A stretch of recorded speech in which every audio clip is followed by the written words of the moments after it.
Jeff Weinstein, welcome to Listening with Leaders. You are the CEO and co-founder of a company called TranscendAP, which can be found at transcendap.com. Welcome to the show. Nice to be here with you today, Doug. So Thank you for having me. you're welcome. And looking at your backstory, I see that you've been a tech leader for a long time. I lost count, maybe 8 companies, 9 companies you've been at. A fair number of companies, A yes. fair number. So Fair why don't number. you tell us a little bit about your background and your backstory, and then a little bit about TranscendAP? Sure. I went to college, Alfred University. I'm a mighty Saxon.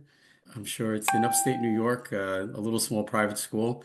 And I had a degree in chemistry and computer science. And when I graduated college, I was tossed up between becoming a chemist and I was interviewing at a pharmaceutical company right here in a nearby town in Eatontown, New Jersey. And I was also tossing between working at a software company. At that time, software companies were new and hip, and I was going to be offered 3 times the amount of money I was going to be making at the pharmaceutical company. And I decided not to do that and take my job for $10,000 a year at a start at a small software company in Howell, New Jersey. There you go. Yes, and Doug, you'd appreciate the fact that as a chemist, as a chemistry person, I was getting a little tired of how my clothes smelled from all the labs that I was in, Right. and so that kind of factored into it too. But I thought software might have been more the cool thing to be involved in. So were you trained in your undergraduate work in coding and I did. I took a fair amount. I took a lot of mathematics and a fair amount of coding. okay. And my first job was actually as a implementation product implementer person for a mini computer-based software product.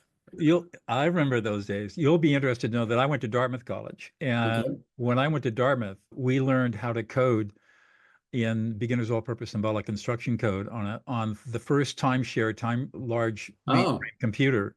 That was back in 1969. And I think John Kemeny and John Kurtz. John Kemeny was the president of the college at that time, and I think those guys saw what was coming down the road. yeah. And it wasn't, 20 years later that the revolution began. So Yeah. it was pretty crazy. Hey, Yep. So coming out of school, and then it was very interesting because I was a chemistry guy and a computer science guy, and when I was working at the software company, probably about a year into me being on site and working with people, the founder of the company asked me if I wanted to get more into the business side. I think he thought how I was like interacting with people and contextually being able to associate what we were trying to do with our solution and how to solve the problems that people were trying to figure out how to solve. So we went to that direction. Later on, I got my MBA at Monmouth University. Put myself through both those schools and got an MBA in accounting and finance. And then I started going down the path of working at startups, And, which was and kind of most all fun. this was done on the East Coast. All this was done on the East Coast. I did for a number of organizations. I did have people in the West Coast, and all of the companies that I've worked with were national or international in their Wow. scope. Yes. I talked to a lot of tech leaders, and obviously many of them are based here in California, either in the Bay Area or down in I live just south of Yosemite National Park, but they're either Silicon Valley or down in Los Angeles. Now we call it Silicon Beach, Santa Monica. Very good. No, Very it's good. pretty cool that there was a tech presence in the greater New York area that you were able to tap into.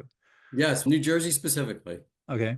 And so today, now you are what caused you to become the co-founder of TranscendAP?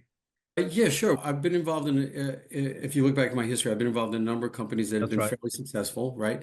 Most of those have been mid-sized startups and companies that grew to nice mid-sized companies with a good presence, good reputation.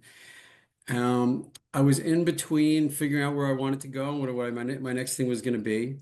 And I've known the original founder or the person with the original idea for a number of years. And I thought this would be a cool venture. And I did spend about 6 months or so, 6 or 8 months or so, working with the team on an interim basis, trying to figure out if this was right. So I spent a lot of time figuring out if this has the right bones to be successful, and also if the market was at a place that it made sense for this company to thrive. So I did spend a lot of time listening and talking to people and Right. trying to figure out what my, and then also just lastly, didn't make sense for me where I was in my life and what I wanted to do with my career. So that those things all had to come together. Sounds like it did. So TranscendAP, it's about accounts payable management. What does the company do and what makes it unique? Yeah, I think the part about accounts payable is very few organizations in the country now are automated. Hmm. I think roughly only 9% of the companies in the world in the country are automated. Most have dabbled with things like rudimentary OCR scanning and things like that. What we've done is we really have focused on a full breadth of things that we think easily automate an organization and something that accounts payable team can gravitate to and be successful at. They're usually the organization that has not been accustomed to being automated. We don't want to take a bunch of technology that you need to really, that is not very user friendly, that's user friendly and stick it down people's throats Right. and watch them gag. So we don't want to do that. So we've created a very user-friendly environment. We know how to read and ingest invoices very quickly and very efficiently so they could go through a very systematic workflow and go through an easy approval process so that it's very natural to an organization to adopt. And then I guess the other part is that we recognize that we work inside an ecosystem that involves ERP systems. So we integrate real time with the ERP system. So it's Hmm. nobody feels like they're doing it. They don't really have to go in every day and figure out how to make this collaborate with other systems in place. So we work inside that. We've done a lot of nice things in that area. I'm pretty excited about what we've accomplished. How long has the company been in existence? The solution itself has been on the market since 2018. Myself and my partner co-founded this. This product was part of a consulting company that we Ah, took that product and then made it into our own company. And so that launched in November of 2023. And we really didn't get going until January, February 2024. So so it's brand new.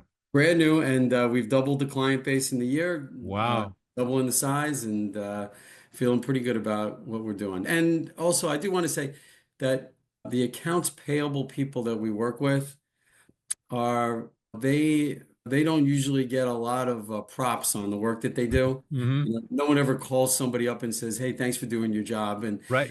Taking I money out just of the want to, bank, right? yes, I just want to say when I listen to them and I hear their empathy, I hear their challenges, I have a lot of empathy for what they're going through. Hmm. And I really like working with them and listening to what they're trying to accomplish and really appreciating that we're able to help them. So it's very gratifying. What's the perfect client for TranscendAP? I think the perfect client is I guess I probably don't want to buttonhole this too much in, but it's Right. probably somebody that has 20,000, 30,000 or so invoices up to maybe a million invoices a year. It's probably Wow. like a pretty broad range. We do a lot with mid-size companies and larger manufacturing companies. We do a fair amount with universities Hmm. of shapes and sizes. I think the one thing that is more about us is when somebody really is trying to really figure out how to practically solve the problem and really wants to go in to do that, we're great at that. We're not an organization that will thrive in political discussions and I don't think we're built for that. We're built more as a folky, let's get it done kind of company and give us where you're at and we'll help you figure out the right journey for you. I think that's more about us. Boots on the ground, A making it. little bit like that. Yes. Good for you. Yes. So you've been doing this kind of work for a long time. You've had a lot of executive positions over the years. What is it that gets you up in the morning and gets you really excited to go to work? I do want to say that I played a fair amount of baseball and basketball growing up, and I was a pretty good point guard. Played a couple of years in college, and I was a pitcher and a shortstop, and in baseball. And generally, I really like the idea of team building. I like the idea of coaching. I like the idea of mentoring. I enjoy knowing that people have invested their career capital in what I'm doing with them, and I take that very seriously. Hmm. So what really gets me going is really helping the team be successful, helping us work together, doing good things for our clients. I just got an email out of the blue from one of our clients today who we haven't talked to in a while. And we were helping work through some issues. And out of the blue, we got this email about she just wanted to tell us how much she appreciated helping her and helping her team get there, and that made me feel really good. I just like being after my efforts at Right Answers, which was a long time company. I really sat back and I really thought that the thing I really like to do is I like to mentor, coach, and try to make a difference. Those are really the things I've attached myself to, both voluntarily and at work. Yeah, I know looking at your LinkedIn profile, you're really involved in community service in New Jersey, which is great. So you're as a CEO, you're seeing one of your principal roles is coaching, mentoring, and bringing along people in the organization to help them be the best they can be. Yeah. And that seems to be the secret. You're not alone in that. Just about every successful CEO I've talked about talks about how important it is to work with your people and help them do the very best they can be. Yeah. I think that's what they signed up for. You know, Exactly. I think that's what they signed up for. And by the way, if they didn't sign up for that, then A good fit. we're probably not the right fit, you Yeah, know. Yeah. exactly. Yeah. So, Jeff, what do you think it's unique about you in all these years you've been doing this work that makes you as successful as you are? I think there's things that I, probably two or three things that I could pinpoint. One is my father told me a long time ago is to get involved in the things you like, and financial rewards and accolades will follow, and don't worry about those. Don't chase those. Right. I've actually never chased those things. And so I've always thought about the thing that I want to do is always build good things. And so I actually did a talk in Monmouth University the other day to a bunch of kids, seniors in a financial management class. And I told them any venture you're going to, make sure your first thing is to understand what it takes to build a great company and get your rally around that. And then if you get yourself rallying around that, you'll be in a good place. I think the other part is just myself. I think I get myself into a mode where I like to think about others first and me second. And I think that's probably just from growing up, that's probably just a thing I inherited from my folks and my father specifically. So I think it's probably just something I saw. He was a lifetime educator, and I just saw that in him, and it just worked with me. And then just the last part is I always to be prepared. I always think that things are won or lost before they're fought. That's right. And so I like to be prepared, and I get that. so I like to be prepared. So I Yeah, take. as a trial lawyer, I made sure I was the most prepared person in the courtroom. Oh, very nice, very nice. I didn't know Uh, you did that. and the Very only cool. reason I was a civil trial lawyer for 22 years, and the only reason I did as well as I did is because I was willing to out prepare the other side. Oh, very So nice. you're in listening to you, you're talking it. What I'm hearing is leadership empathy, that you really developed the ability to be a leader with empathy for your people, to really understand where they're coming from, what motivates them, what holds them back, and then helping them work through all of that in a way that creates an atmosphere of collaboration and cooperation and productivity. Does that sound about right? That is right. And in that process, I do also feel like I want to create an environment that's fun and where people don't have to be so worried about what they say. Yeah, I, I think I want to That's live. important, more Yeah. important than most people realize. The Google did a study. I don't know if you ever run across the Athena study that Google did from 2014 to 2018, looking at what separated the top 1/10% of all of their teams, the super high performers, from everybody else. And the only factor the psychologists could find is a concept known as psychological safety or emotional safety. And when leaders created emotional safety so that people on the teams were not afraid that there was gossip or they were going to get judged or criticized for what they said, they could make mistakes, they could be themselves, just like you're talking about. Those teams excelled beyond any other teams in the vast Google universe. And I think that's what you're talking about here. Yeah, I want to liberate people There you so go. that they feel like they can do what they do. But at the same time, I want to create some expectations Of course. of what good is, what excellent is, and what's not good. And yeah. And so I want and the other part is I also want people to feel like they can take what is true pride in what they work. I don't like a trophy for every participant. Right, exactly. But when somebody does something, I want to call them out, call that person out and recognize them, even for the littlest thing. I Right. remember a long time ago, I was at a company, and I thought culturally we were not where we needed to be. And then I found out by chance that one of the people in my company on the development side decided to do some kind of micro project on the weekend for 3 hours and came back and showed it to one of my people and one of my VP of development. And then he brought it to me, and he didn't really appreciate what all that meant. This person was taking out their personally allotted time to saying, you know what, this is important to me.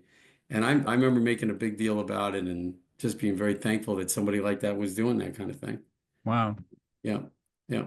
So you sound like you're a pretty good listener. How did you learn how to listen?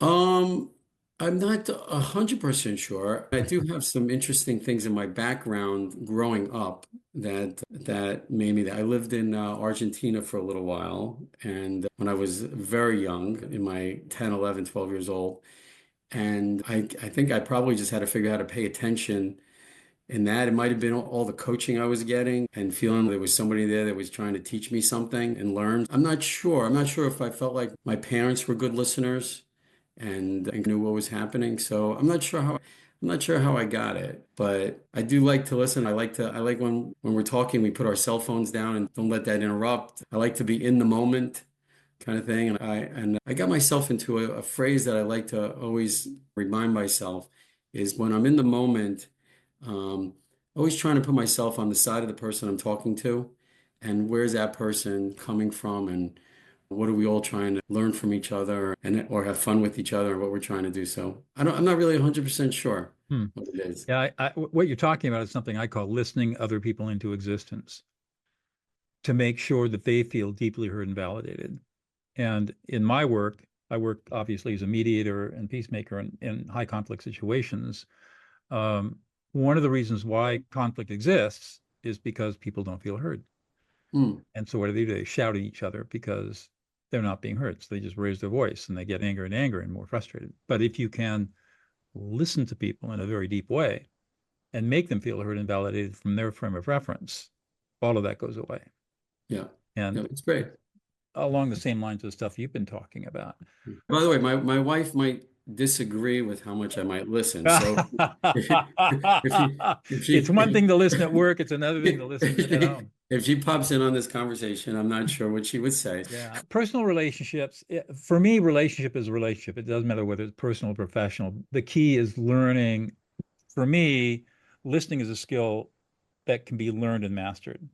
And it's counterintuitive and counternormative to really be a good listener. It goes against everything we think we know about listening. But when you do learn it, then everything changes. And whether you're at home with your kids and your wife or you're at work, you're listening in a very different way for very different things than Hmm. listening to words. And Hmm. that can have transformative effects in all relationships, which is why I'm so passionate about teaching it, because I've worked in places as dark as maximum security prisons, training lifers how to stop prison violence, to the Congressional Budget Office, teaching senior analysts how to de-escalate members of Congress and staff. Wow, Pretty interesting. interesting, broad Yeah, very spectrum. cool. Yeah, very Yeah, cool. Very cool. absolutely. Very cool. Yeah. Very cool. Just staying on listening for a second. I'm thinking it's what the picture I'm getting is that in your organization, you're modeling as the leader, CEO, and co-founder, you're modeling the behavior that you want people to engage in. Would that be a fair statement? Yes. Yeah, I'm trying. I would like for I would like for the team to grow on how well they listen to each other and how well they listen to customers. Really important. Yeah. And part of the listening part to it is when somebody says something to you, sometimes that's not really what they're asking That's for. correct. Yes. And so we got to get to the heart of what's actually without saying, "Hey, that's not really what you're asking for." Exactly. Exactly. But you have to, so there's a patience that has to come from the Right. conversation. And the other aspect of that is that you can't engage in early problem solving. You'll hear a customer with something going on and the light bulb will go, oh, I know exactly what the problem is. This is how to Yes. fix it. And then you jump in and start offering advice way, way too early. Customers and people are not going to be open to solution until they feel like they've been heard. Yes. And also, I think also sometimes we could be a little bit too flip on when we give an answer, right? Yes, Or come up with a solution because you don't know the whole picture yet, that's right? right. So sometimes it's you're jumping the gun, That's right. right? So a little humility goes a Goes long a way. long way. Goes a long Absolutely. way in that process. Yeah. So it sounds, it's you, I know that you're still involved with Monmouth University where you're an alum and you're working. You just mentioned earlier that you were talking to a bunch of seniors. What advice do you give to young people today who are coming out of college, going into the workplace? What advice do you give them about what success looks like and how to position themselves for life success, not necessarily professional success? Yeah, actually interesting because I was just actually like a keynote speaker at an event there at Mm. Monmouth about to a bunch of kids, students who I actually went through this process to talk to them about. Mm. And the interesting part when I was in that mode, I was actually trying to think through what are they thinking? Huh. And one of the things that's a little fuzzy in this world today is that the generation now that's in high school and college and just coming out of college is this whole concept of people could be a TikToker and a celebrity all of a sudden, and that's one makes them a lot of money, and success and money are the two things that are equivalent, right? They Right. both are equal, right? And so I was talking to them mostly about the idea of that success and happiness are not necessarily the same thing, that making money and being happy is not the same thing. That's right. And so we had a lot of, so I said, usually the things that are worthwhile take work and take working at it. And I said, the amount of grit that you have to stay with something and the amount of time that you spend with something usually translates into being an expert, being a specialist, being somebody you're thinking you're passionate about. So I talk more about self-awareness and knowing what makes you tick. Ah, And don't pretend that the thing that makes you tick is necessarily is not is some don't be shy. The thing that makes you tick are the things that make you proud. And go after the things that make you proud and the things you want to be, the things you want to be known for. And so there was a big discussion around. So my discussion with them was around one, no one being self-aware. The other was starting stuff, right? If you want to do something, start it. mhm. And the other thing was caring. And I said the one thing that when I'm working with people, the one thing I cannot teach people is how to care. And so when I'm with somebody and they're working with me and I know that they care, that really rings a bell to me. And I will go at great lengths to help anybody who I know that cares. Wow. So that's very similar to the kind of advice I give. When I'm talking to young people, I say, money will not make you happy. What will make you happy is finding something that you're passionate about. And I say, for me, it's serving others. And the more I can serve others and help them live happy and fulfilled lives, then the more happy my life is fulfilled. And it's doesn't matter how many dollars I have in my bank account. What matters is service to others. And Yeah. so find something that you can be compassionate about. Could not agree with that more. Could not agree with that more.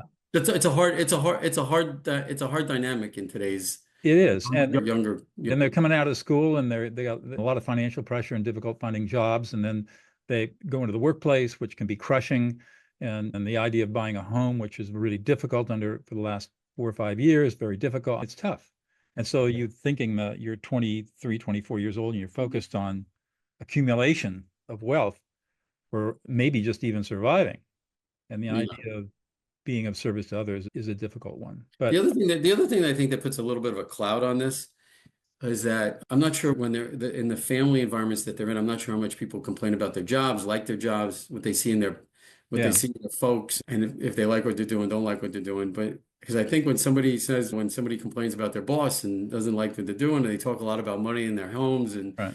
the answer to the problem sometimes is not the actual answer that they think it is. That's because the problem isn't what they think it is. Yes, Exactly. right. So it's a little challenging there. Yeah. Absolutely. One more question, what's coming, and I'll let you go. What's one thing about yourself, Jeff, that we would never know about unless you revealed it to us? In high school, for my sophomore and junior year in high school, I actually lived on the Navajo Indian Reservation in Arizona? Kayenta, Arizona. I've Yep. been there many times. So my family, we moved from New York City Wow. on a whim to go I, out to Kayenta, Arizona. And Probably with, I can't think of an environment that could be more radically different than being out in that little desert wide spot on the road. yes, Right? and I was a good basketball player, and Okay. on the Navajo Nation is known for its basketball. It was a great way for me to adjust and a great way for me to do stuff. I made a Wow. lot of great friends, had a lot of great experience. Still have those friends today. So it was really it That was is, really cool. And probably with that, I'm one of the few people who knows a little bit of Navajo. there you go. You So can I speak the language. don't know if I can speak the language, Yeah, but I was able to say a couple of things. there you go. That's But really cool. so Doug, how does that sound as one of the more innovative? That's one of the more unique, Yeah. one of the more unique specialties of all my 300 plus There you guests. go. There you go. Kayenta, Arizona. How many people know where that is? It's halfway. Kayenta, Arizona. Anybody? Kayenta, Arizona is Monument Valley. That's right. It's halfway Monument. between Flagstaff and Cortez, Colorado. That's right. And That's I've right. flown over it in my plane many times. I have driven through there from Flagstaff to Telluride, so I know the area well. Yes. Jeff, it's been a great conversation. Thank you so much for your time today. Really appreciate it. Great being here. Great talking with you. Learned a lot. Thank you, Doug. You're welcome.